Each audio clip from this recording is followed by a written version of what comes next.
CNN global news network کے ساتھ میں ہوں رابیل سید۔ شامل کرتے ہیں آج کی اہم خبر۔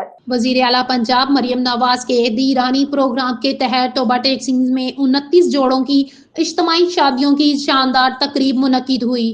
یہ تقریب شہر کی سب سے بڑی نجی مارکی میں منعقد ہوئی، جس میں صوبائی وزیر سوشل ویلفیئر و بیت المال سہیل شوکت بٹ نے بھی خصوصی شرکت کی۔ توبہ میں رکن قومی assembly Chaudhry Junaid Anwar, MPA Chaudhry Amjad Ali Javed, secretary social welfare و بیت المال Punjab Javed Akhtar Mahmood, director general social welfare Sikandar Zeeshan, commissioner Faisalabad Maryam Khan, deputy commissioner Muhammad Naeem Sindhu, PO Ibadat نثار اور مختلف محکموں کے افسران سمیت مسلم لیگ نون کے رہنما موجود تھے۔ تقریب میں شرکت 29 جوڑوں میں 5 مسیح جوڑے بھی شامل تھے۔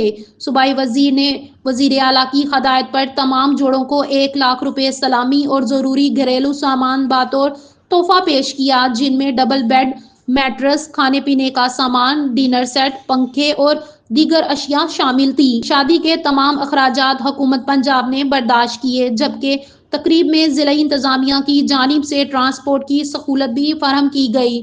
صوبائی وزیر سہیل شوکت بٹ نے اس موقع پر خطاب کرتے ہوئے کہا کہ وزیر اعلیٰ پنجاب مریم نواز شریف نہ صرف پنجاب کی بیٹیوں کے لیے شفیق ماں کا کردار ادا کر رہی ہیں، بلکہ فلاحی ریاست کی بنیاد رکھنے کے لیے عملی اقدامات کر رہی ہیں۔